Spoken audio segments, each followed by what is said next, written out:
এবারের এইচএসসি পরীক্ষার কিছু কিছু বোর্ডের পার্টিকুলার সাবজেক্টে কিংবা পার্টিকুলার সাবজেক্টের যে কোনো একটা পত্রে আমরা দেখতে পেয়েছি যে প্রশ্ন কঠিন করছে, ঠিক না? সো এই কারণে দেখা যাচ্ছে যে তোমরা অনেকেই হতাশ যে ভাইয়া আমি ডিসাইড করে রাখছিলাম যে মেডিকেলের প্রিপারেশান নিব বা বুয়েটের প্রিপারেশান নিব। সো এখন সামনে গিয়ে কি এটা প্রিপারেশান কি নেওয়া উচিত কি উচিত না, কারণ আমার যেহেতু এইচএসসি পরীক্ষা আশানুরূপ হচ্ছে না, তার মানে হয়তো বা রেজাল্টও আশানুরূপ হবে না। সো আজকের ভিডিওতে আমরা সেটাই ক্লিয়ার করার চেষ্টা করব। সো চলো ভিডিওটা শুরু করা যাক। সো এখন ব্যাপারটা হচ্ছে এটা যে আমরা যেটা দেখতে পাচ্ছি যে এইচএসসি পরীক্ষার প্রশ্নটা board wise different. So board wise যেহেতু ডিফারেন্ট, তাহলে পার্টিকুলার যদি একটা বোর্ডে যদি প্রশ্ন কঠিন হয়, তাহলে ওই বোর্ডের স্টুডেন্টরা কিন্তু এমনিই পিছিয়ে আসে।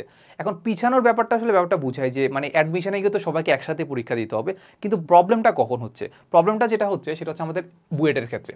কোনটা ক্ষেত্রে? বুয়েটের ক্ষেত্রে, বা পার্টিকুলারলি আরেকটু যদি বলতে চাই তাহলে আমাদের ইঞ্জিনিয়ারিং অ্যাডমিশন ক্ষেত্রে বা ইঞ্জিনিয়ারিং ইউনিভার্সিটিগুলোর ক্ষেত্রে। যেমন আমরা বুয়েটে দেখতে পাই একটা হাই রিকোয়ারমেন্ট থাকে। কেন সেটা আমরা দেখতে পাই যে আমাদের এক তো তোমার পিসিএমে বা হচ্ছে ফিজিক্স কেমিস্ট্রি ম্যাথে তোমার A+ থাকতেই হবে, প্লাস দেখা যাচ্ছে যে মাঝে মাঝে 85% বা 90% হচ্ছে কি মার্কস চায়, ঠিক না? সো এখন তোমার যদি সার্টেন একটা বোর্ডে যদি তোমার আসলে প্রশ্ন কঠিন আসে, ওইটার কারণে প্রশ্ন কঠিন আসার কারণে দেখা যাচ্ছে তোমার আসলে পুরা বোর্ডের মানুষজনেরই দেখা যাচ্ছে মানে 90% কি ধরো 80% কি কোনো মতে A+ পাইছো, তাহলে এই কারণে দেখা যাচ্ছে কি অন্য বোর্ডের মানুষজন বুয়েটে পরীক্ষা দিতে পারবে, আর তোমার সেই যোগ্যতা থাকা সত্ত্বেও তুমি কি করতে পারতেছো না? বুয়েটে পরীক্ষা দিতে পারতেছো না। তো বুয়েটে যদি পরীক্ষা না দিতে পারো, তাহলে বুয়েটের যে টিকার যে যোগ্যতা আছে কি না নাই সেটা তুমি দেখাবা কিভাবে? সো এটা হচ্ছে একটা প্রবলেম। সো এইটা আসলে আমাদের খুব একটা নিজেকে দোষ দেওয়া তেমন কিছু নাই, কারণ তুমি প্রিপারেশান নিছিলা, তুমি ভালো প্রিপারেশান ছিল, তুমি হয়তো বা বুয়েট ক্র্যাকও করতে পারতা, কিন্তু দেখা যাচ্ছে আমাদের এডুকেশন যে সিস্টেম আছে ওইটার ভুলের কারণে। কারণ এখনও আমি বলি যে এডুকেশন সিস্টেমের এটা একটা ভুল যে আমরা প্রত্যেকটা বোর্ডে আলাদা আলাদা আসলে প্রশ্ন হয়। সো আমরা এটা এখনও আমার কাছে মনে হয় যে আমাদের প্রত্যেকটা বোর্ডেই একটাই প্রশ্ন হওয়া উচিত, ঠিক না?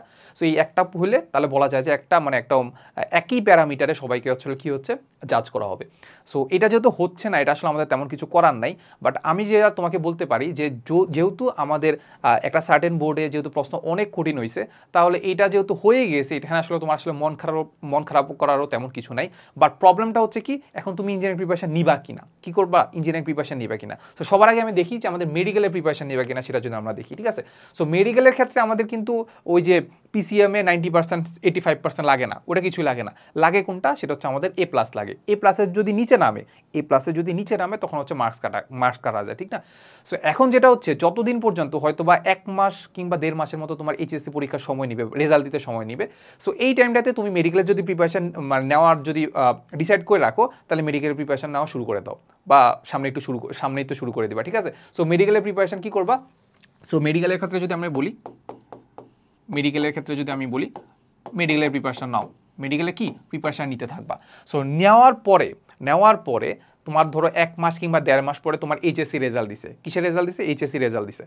এইচএসসি রেজাল্ট দেওয়ার পরে তুমি যদি দেখো যে তোমার আসলে জিপিএ 5 আসে না, জিপিএ 5-এর থেকে কম আসছে। এখন কম কত আসতে পারে? হইতে পারে হচ্ছে 4.8 বা 8+ বা 4 সামথিং, ধরো 7+, এরকম কিছু তো হইতে পারে। সো এইটার কারণে আজকে আহামরি যে নাম্বার কাটা যাবে এমন না, তুমি তো মেডিকেলে পরীক্ষা দিতে পারবা, তাই তো? সো এই যে এতদিন যে মেডিকেলে প্রিপারেশন নিছো, ওইটা কিন্তু তোমার মেডিকেলে কাজে লাগবে। হয়তো বা এটার কারণে মার্কস কাটা গেছে, কিন্তু তুমি যদি ভালো করে পড়াশোনা করো তারপরেও কিন্তু তুমি মেডিকেলে চান্স পাইতে পারো। সো মেডিকেলের ক্ষেত্রে আমরা যেটা দেখতে পাই যে সেকেন্ড টাইমে আমাদের ভালো পরিমাণে একটা মার্কস কাটা যায়, তারপরেও কিন্তু মানুষজন আসলে একদম সামনের দিকের মেডিকেলেও কিন্তু চান্স পায়। সো এখানে আশা হারানো তেমন কিছু নাই। তুমি যদি মেডিকেলের জন্য প্রিপারেশন নিবা, এটা যদি ডিসাইড করে রাখো, তাহলে এখানে আমাদের খুব একটা সমস্যা হচ্ছে না। সমস্যা হবে কোথায়? বুয়েটের পরীক্ষায়, তাই তো? সো এখন আমরা যেহেতু দেখতে পাচ্ছি যে এইটা আসলে আমাদের কাইন্ড অফ একটা ভাইরাল টপিক হয়ে গেছে, একটা ভালো পরিমাণ হচ্ছে সারা জাগাইছে, যে প্রত্যেকটা বোর্ডে যেহেতু আলাদা আলাদা পরীক্ষা হচ্ছে, কাইন্ড অফ এখানে একটা বলা যায় যে একটা মিসজাজমেন্ট হচ্ছে, ঠিক না? সো এই ব্যাপারটাকে আমি যতটুকু বুঝি যে হয়তো বা বুয়েট এটাকে একটু অন্য চোখে দেখবে, বোর্ড ওয়াইজ হয়তো বা ডিসাইড করার চেষ্টা করবে। আমরা যেটা দেখি যে প্রিলিতে বসার ক্ষেত্রে 18,000 বা 24,000 সিলেক্ট করে, তাই তো? এখন এই 18,000 বা 24,000 সিলেক্ট করে ওই যে 85% বা 90% পিসিএমে এটা দিয়ে ডিসাইড করে না। বুয়েট কি করে?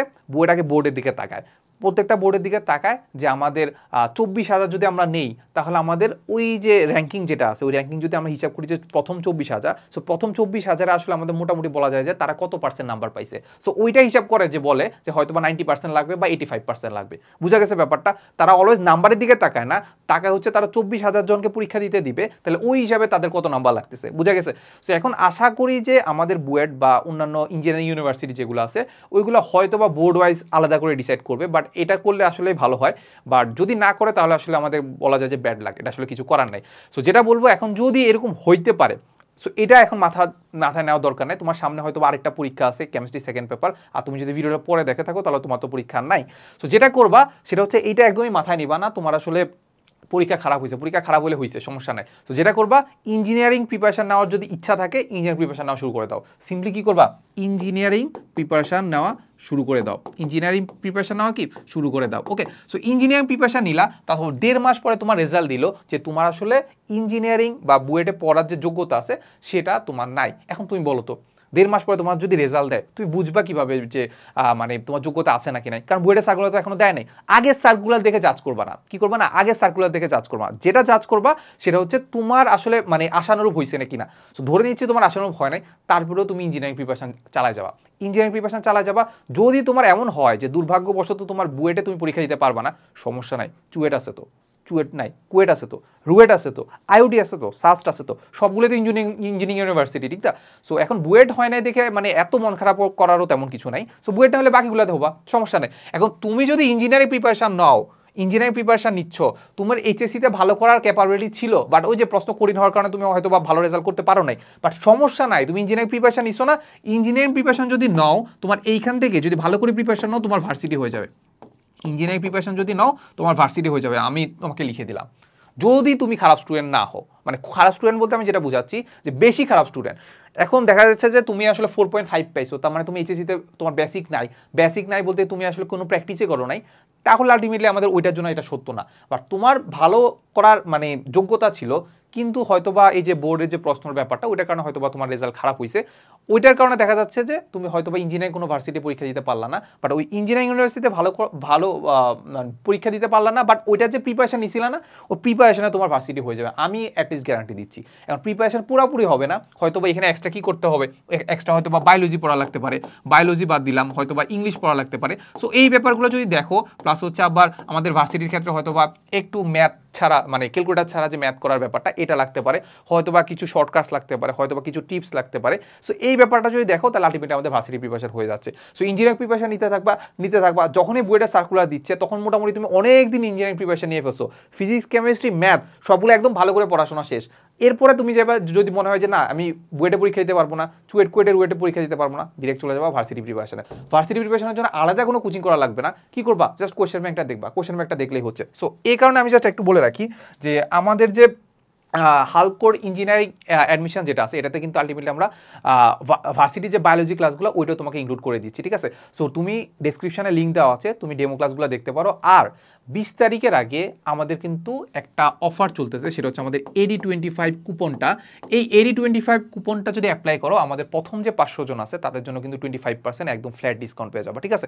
সো আমি আশা করবো তুমি 20 তারিখের মধ্যেই তুমি ডেমো ক্লাসটা দেখো, ডেমো ক্লাস দেখলেই বুঝতে পারবা যে আসলে আমাদের ক্লাসগুলো কেমন বা কোর্সের যে কন্টেন্টগুলো আছে সেটা কেমন। তুমি ক্লাস দেখবা, ক্লাস দেখে বোঝার চেষ্টা করবা যে তুমি যদি ক্লাসটা করো তাহলে আসলে তুমি বুয়েটের, চুয়েটের, কুয়েটের, রুয়েটের এই যে বিগত বছরের যে কোশ্চেনগুলো আছে সেটা সলভ করতে পারো কিনা। যদি সলভ করতে পারো মোটামুটি বলা যায় যে তোমার জন্য আসলে এই ক্লাসগুলো এনাফ আর কি। সো আজকের ভিডিওটা এতটুকুই, দেখা হবে নেক্সট ভিডিওতে। আসসালামু আলাইকুম সবাইকে।